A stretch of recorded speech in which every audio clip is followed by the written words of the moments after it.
Rwanda batabyumva bumva ko umwana yagakwiye kubanza gufokasinga ku masomo noneho nyuma yo gufokasinga ku masomo akabona gukora, ariko it's completely wrong. Ntago ari byo rwose. Turi mu isi ubungubu ya technique, turi mu isi igiye kuyoborwa na technique na technology ku rundi rwego. Rero kugira ngo tubashe gufata andi mahanga, tubashe gufata abandi bantu bari hirya no hino, dukeneye natwe kuzamura uburezi bwacu.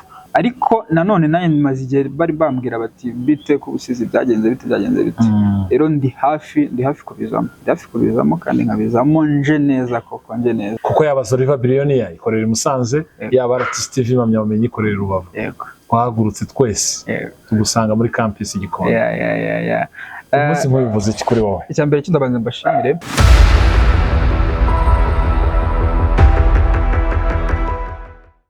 Yes, nk'ibisanzwe ni Zoriva Billionaire, abakunzi bacu bari hirya no hino mu gihugu. Tugize amahirwe yo kubona umwe mu bafatanyabikorwa, uyu ntago ari umushyitsi, ni umusangwa, nuko igihe kinini akimara ari inyuma ya kamera. Nagira ngo utangire wibwira abadukurikiranye. Yes, murakoze.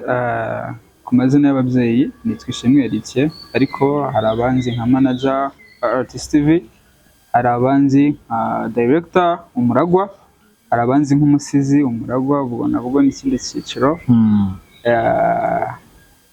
Ndi director, ndi editor. Abantu bakunda kureba video za Zoriva Billionaire bajya bambona video zirangiye edited by Umuragwa. Uwo ni wowe. Byagenze bite kugira ngo wisanga aha hantu? Mugani waba bandi ngo byagenze bite ngo ibi bintu aba bantu bisanga ahantu? Wowe kugira ngo uze muri career cyangwa se wisanga muri career byagenze bite? Okay. Twese tukiri bato twakundaga ibintu bya video, amafoto wenda se, ariko ntago ariko twese twabashije kubijyamo. Ahubwo tuke twabikoraga biri aho ngaho, ariko muri covid urabizi hari igihe cyageze tugakora amasomo, akakorwa amasomo abana bigiraho bari mu ngo muri lockdown. Rero twaje kugira amahirwe yo gutoranywa na Minisiteri y'u Rwanda y'uburezi, noneho tuza gukora muri aya masomo. Ayo masomo niho byatangiriye, dushutinga, tweditinga, ibintu nk'ibyo biza kurangira noneho dukomeje.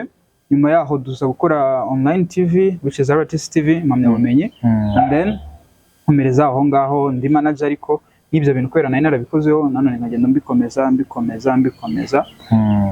Ama video, amafoto nabyo nkabikora bitari bya danje, kuko icyo gihe twari tugikorera muri Artist TV wenda se n'ibindi bintu, ama event, ubukwe ndetse n'ibindi, ariko biza kugera nyuma noneho ngiye kwiga kaminuza sa nk'ubigiyemo cyane bikajya bisupportinga amasomo yanjye. Uti bikajya bisupportinga amasomo yawe. Abadukurikirana benshi n'ubundi n'urubyiruko bifite aho bahuriye n'uburezi muri rusange by'umwihariko. Ese ubundi manager yiga ibiki cyangwa yize ibiki cyangwa ari kwiga ibiki? Yego. Aka kanya niga muri kaminuza y'u Rwanda, kaminuza nkuru y'u Rwanda, ishami rya Gikondo campus, Business Information Technology cyangwa se BIT. Ubwo ni business ndetse na IT n'ikoranabuhanga. Ibyo ndi kwiga aka kanya. Secondaire nize electronic services. Ndakeka n'ibyo ngibyo. Bihurira he ni gahunda ya leta yo gushyira imbaraga mu bijyanye n'amasomo y'ubumenyingiro cyangwa se amasomo ya technique muri rusange, aho ushobora kwiga kumva muri gahunda nyinshi za leta itangaza avuga ko n'uburyo bwo kwiga unakora, ubihuza ute? Yego. N'ubundi muri wenda dufata urugero nko muri BIT tugiramo amasomo ajyaniranye n'ibingibi tunakora, tugiramo amasomo twiga ibintu bya videography and then video photography no kubyeditinga. Ababyiga ndabizi neza ko mubizi.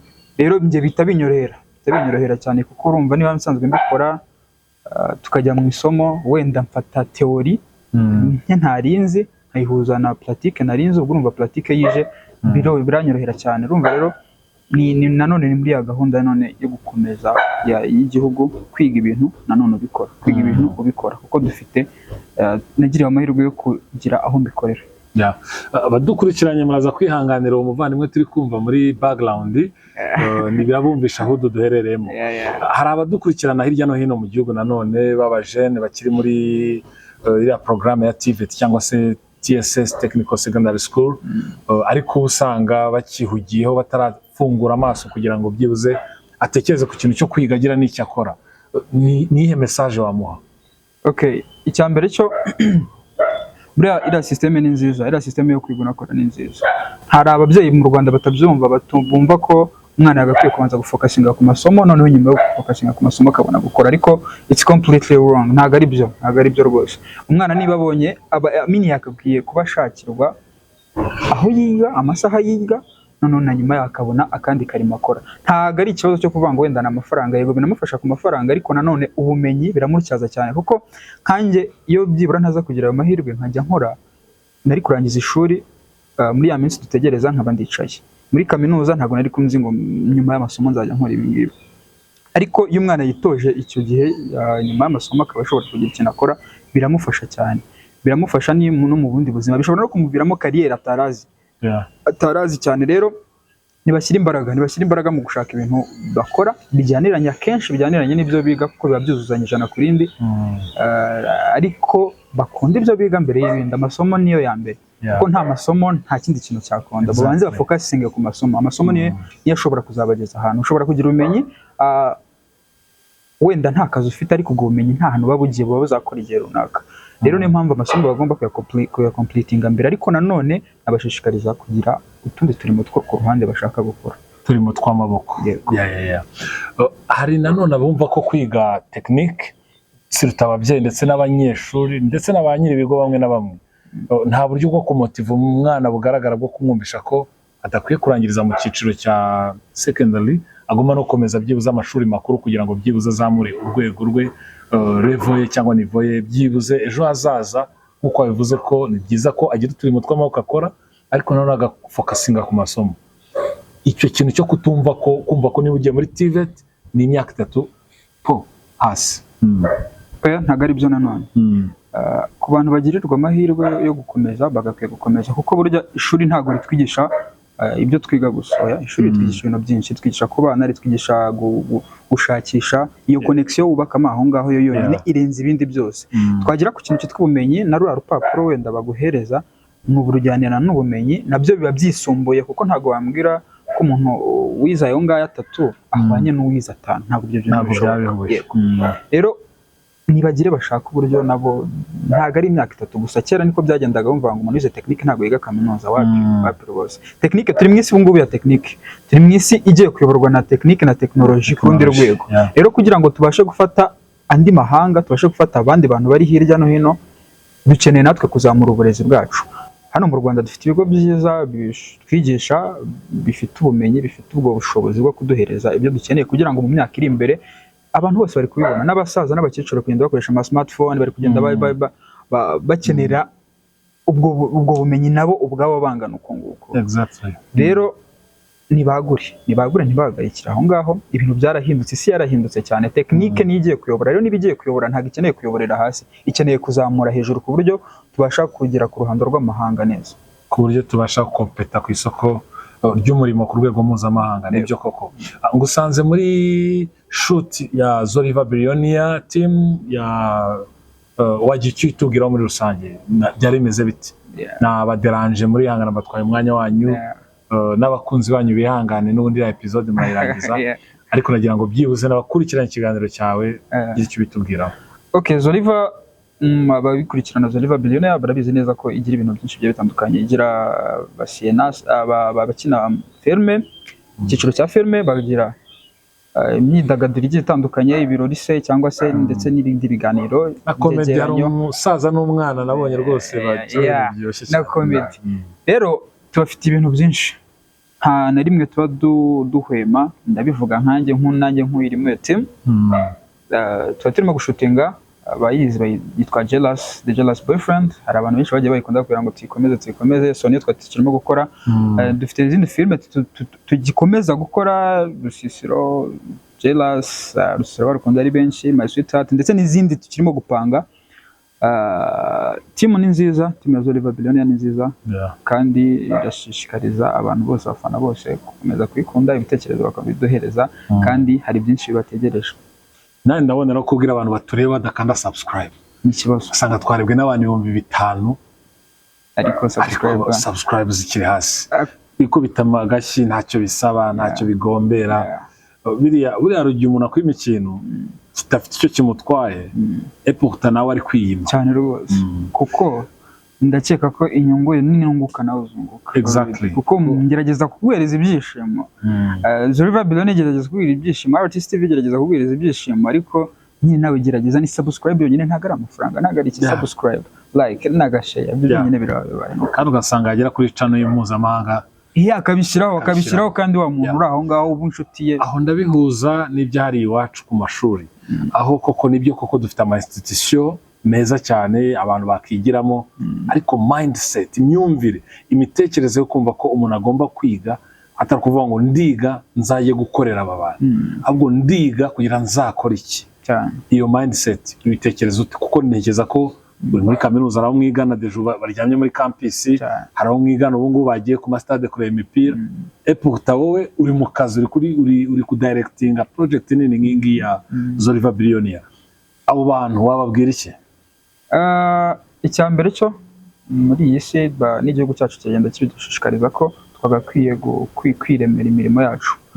Rero twige tutagambiriye kujya gukora ngaha nahango harakomeye ngo agize gute. Nabo bashobora kuba baratangiye nkatwe, bashobora kuba wenda bari bafite wenda ibyo baheraho ndabyemera, ariko se twe ntabwo tubifite. Ubwenge Imana yaduhaye tugeze ahangaha turi se naho ni ikintu kitugaragariza ko hari izindi step dushobora gutera tukabasha kugeraho. So dutekereze icyo dukunda dushobora gukora kugira ngo dutekereze ngo tuzajya gukorera abangaba, ahubwo twe twikorere tuzatume nabo dukorana kugira ngo tubakorere. Nahoze ndeba igisigo cyitwa ngo abana b'Abanyafrika. Ni igisigo cyiza cyane kirimo amakuru ameze nkaho koze ubushakashatsi ku buzima, icyo twisabira ababyeyi, ibyo twisabira ababyeyi. Nakunze kara kantu uvuga ngo abana b'Abanyafrika, icyo twisabira ababyeyi. Ubusizi, kudirectinga, kumanaginga team nini zigiye zitandukanye, ndetse n'amasomo abatoroshye muri kaminuza muri UR ndabizi, pepa ni pepa, nta mikino ibihari. Ubihuza ute ubusizi by'umwihariko? Ku ruhande rw'ubusizi rwo nsa n'umuntu wabigiye inyuma njya kwiga ngitangira kaminuza, kuko nabikoraga wenda nkiga segonderi nagisoza cyane kurusha uko ubu ngubu mbikora, ariko ntabwo ari ugutuza kuko urumva amasomo aba ari menshi, amasomo izindi gahunda z'akazi tundi turakananye mba mfite ku ruhande aba ari byinshi, kandi nanone ni projet. Burya ushaka gutegura ikintu cyiza ntabwo ukiba ubanakira gufunguka, bisaba ko banza kugenda gake. Ubu ngubu nsa n'umuntu wabigiye hasi, ariko ntabwo nabigiye hasi kuko maze igihe ndi kwandika ibitabo. Coding.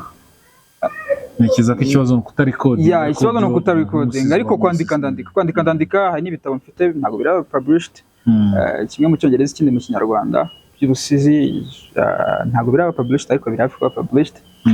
Ariko nanone naye maze igihe bari bambwira bati bite ku busizi byagenze bite. Rero ndi hafi kubizamo, kandi nkabizamo nje neza koko nje neza. Abumvaga ijwi ryanjye cyangwa se abakunda inyandiko yanjye y'ubusizi nibahumure, abashonje bahishiwe. Rero muri iyi minsi iri imbere atari kera cyane bazangaye gutindanya, bazangaye guhera. Turi muri 2024. Yego. Umwaka wa 2024 uvuze iki kuri wowe? Umwaka wa 2024. Okay, umwaka wa 2024 icyambere cyo ntago njya kubihishura ijana kuri ndi, kuko baravuga ngo ujye uvuga uziga. Ariko uyu mwaka ni umwaka gukora, ni umwaka wa projet nini zigaragara pe. Ni umwaka w'inzozi, batumvaga. Ababyumva byo ndabizi neza ko ari kubyumva, n'abantu twagiye dukorana. Ni umwaka w'inzozi, ni umwaka dukeneye support yanyu mwese. Mu minsi iri imbere muraga kugenda mubibona, ariko dukeneye support. Zoriva Billion, Artist TV, ndetse n'izindi project bafite ngari zishoboka. Dufitemo ibintu byinshi, ntabwo twagiye kure. Hari inzozi tutahise dusohoza ariko zikiri n'imbere, ariko muri uyu mwaka byo bitego ko ari ibintu bigiye gusohoka bikomeye. Kandi 2024 ni umwaka wo gukora, ni umwaka wo gusohoza inzozi zacu. 2024 ni umwaka w'inzozi, ni umwaka twategereje kambuge gutyo. Dukomeza ku itariki nziza nk'ingi, umusore mwiza nk'uyu, umubyeyi abaramwibarutse cyane rwose. Umunsi nk'uyu uvuze iki? Mbere na mbere isabukuru nziza by the way. Murakoze cyane, murakoze. Komeza ukurire kurambire kubona ibyiza, komeza utera imbere mu nzozi zawe, kuko ntekereza ko igihugu kiragukeneye, community nyarwanda baragukeneye, kubera ko ibikorwa by'indashyikirwa bitandukanye wakoze byatumye duhaguruka tukagusanga muri campus Gikondo. Kuko yaba Zoriva Billion ikorera i Musanze, yaba Artist TV impamyabumenyi ikorera i Rubavu. twahagurutse twese tugusanga muri campus Gikondo. Umunsi nk'uyu bivuze iki kuri wowe? Icya mbere kindabanza mbashimire, ntabwo ari inshuro nyinshi, nta nubwo ari abantu benshi wenda banyifuriza isabukuru cyangwa nakuze ndi umuntu utayizihiza, nta nyine bari umunsi mba umusanzwe, ariko iyo umuntu agiye akura nibwo hari abantu yagiye aluzinga nibwo abona ko uwo munsi koko ari umunsi w'agaciro. Ni umunsi mwiza, umunsi w'amavuko wanjye, umunsi itariki navukiyeho 13 z'ukwa mbere. Biba binagoranye kugira ngo nicyo mvuga. Icya mbere mbanza gushimira ababyeyi banyibarutse, mama, papa, umukecuru n'umusaza, turabashimiye cyane rwose ko ntacyo batakoze cyane rwose, bakandera kugera ubu ngubu. None nshimiye abantu bose babashije kumfasha, abarimu banjye, kubera ko abarimu banjye kuzamuka ku bandi bantu bose bamfashe, ntabwo bose nabavuga kugira aka kanya ubundi we.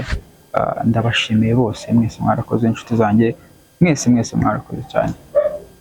It's a new year, new resolution. Twitega iki none?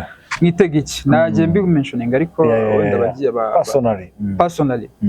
personally uyu ni umwaka ndacyafokasinze ku masomo, ariko nanone ni umwaka nababwiye ko ari umwaka w'inzozi. Inzozi zanjye rero zose, hafi ya zose, inyinshi ntabwo zose nahitanze muri aka kanya, inyinshi tugomba kuzigeraho. Nitutazigeraho tuzatera intambwe igaragara yo kuriza, ariko gahunda ni ukuzigera kuko hari urwego twamaze kubona ko bishoboka koko.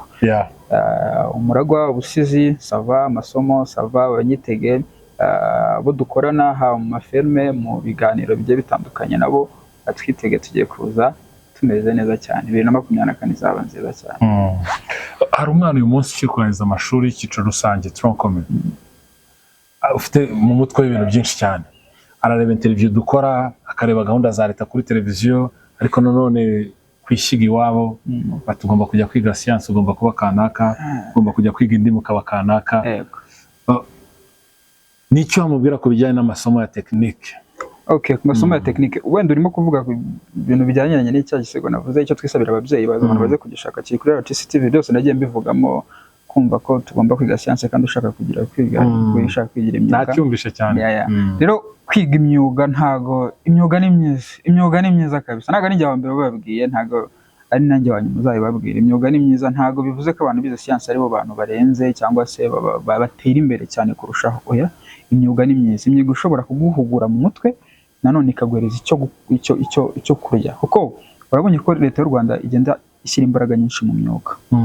Rero abantu ntibayitabire nabo, kuko nabivuze ngo iminsi turi kwinjiramo igiye kuyoborwa na technology. Technology ntago byaranarangiye, kuko yaba tap and go, yaba izindi sector service nyinshi, nta muntu kijya gutonda umurongo kuri banki n'ibindi bitandukanye. Deja ahubwo tubirimo, turi mu isi yowe na technology.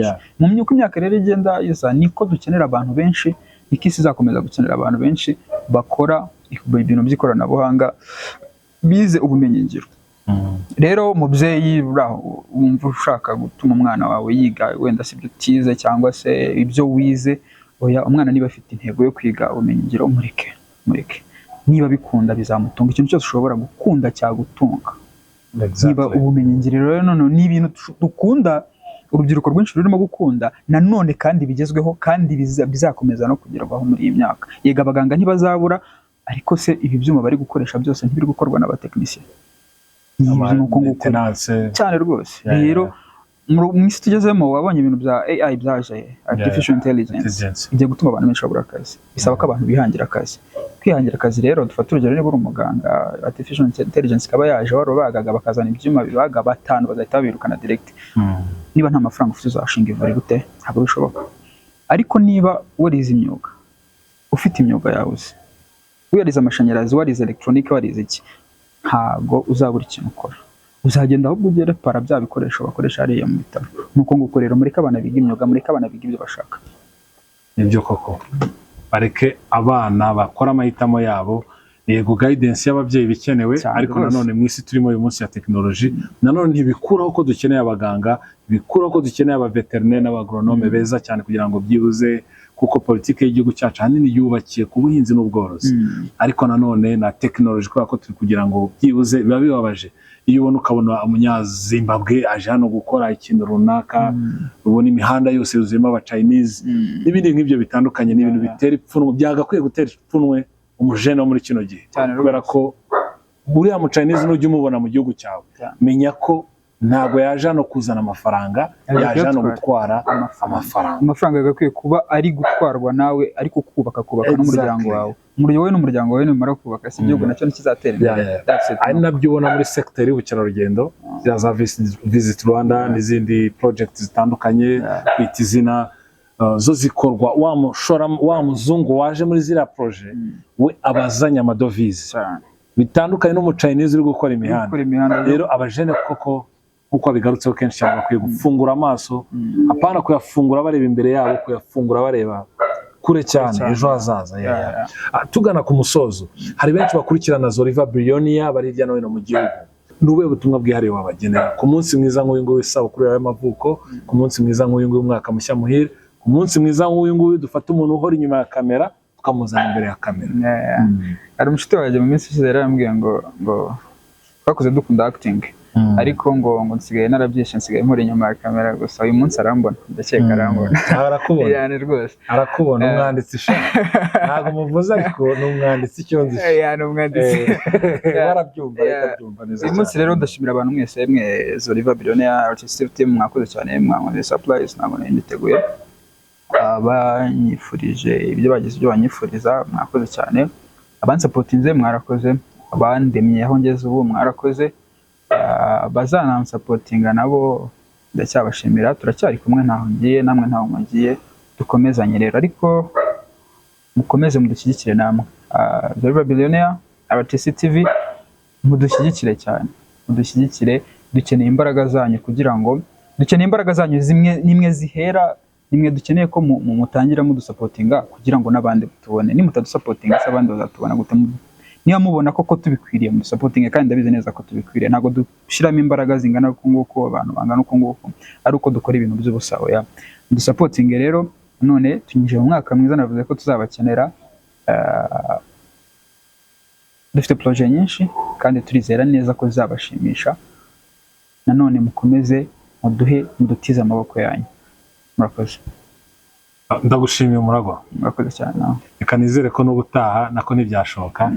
Kagushimire ku bw'ikiganiro cyiza tugiranye, kandi dukomeza kwifuriza isabukuru nziza. Dushimira umubyeyi, mama, papa kubwo imbuto nziza nk'ingi y'ubwenge bwinshi cyane muri community nk'ingi n'iby'agaciro. Murakoze cyane. Nakagaruka. Murakoze.